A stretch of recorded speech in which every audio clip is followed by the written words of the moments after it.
Well, hello, electronics and retro computing enthusiasts. Mike here. Welcome back to my channel. And today I want to talk to you a little bit about IC chip storage solutions. If you're like me and you have a lot of IC chips you need to store, I've come up with some ways to do it. Some ways are better than others, and I'm always looking for better ways. And I think I've come up with a better way. But I'll show you what I've been doing up till now. I found some little anti-static containers on Amazon a while back.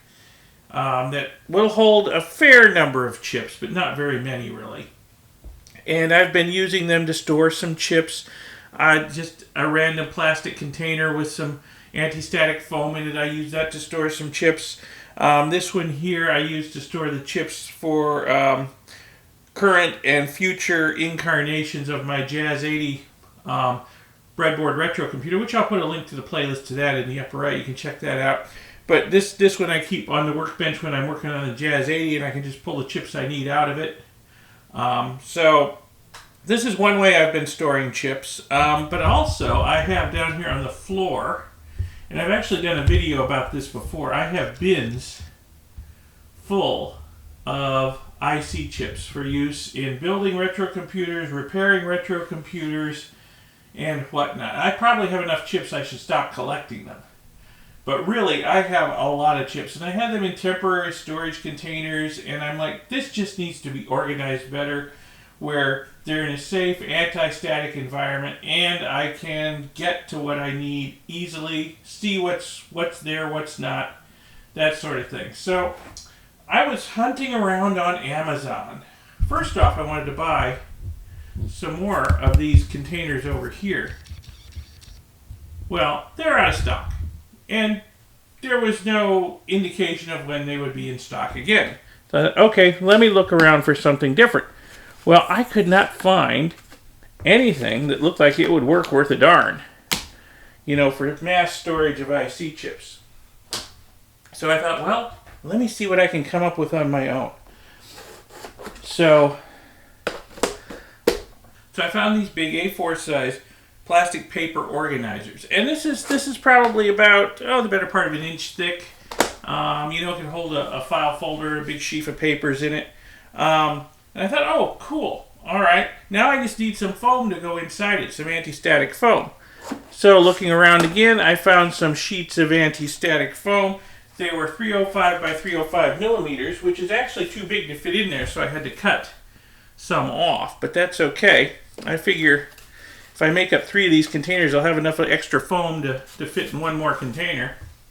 So that's cool. So now this is a huge container. I can get a lot of chips in it. And I have started organizing my chips a little better.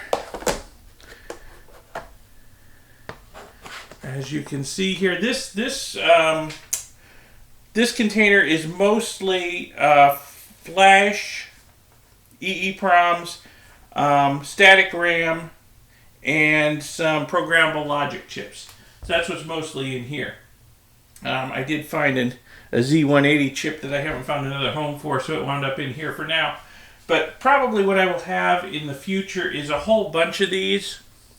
I mean, I can see through them. I can see what's inside. I can also put labels on here saying what's inside.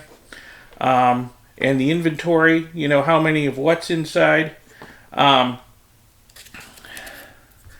they're thin. I can stack a bunch of these up on one of my bookshelves and maybe put a label on the edge and say what's inside them. So if I need a chip, I can just pull one of these out off the bookshelf and get the chip I need out of it. Okay?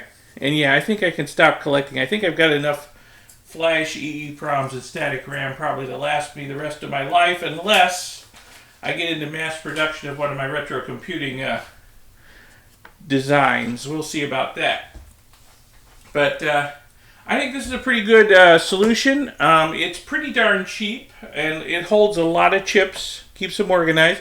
I'll put links in the video description to these containers and the sheets of foam if you want to build storage containers like this.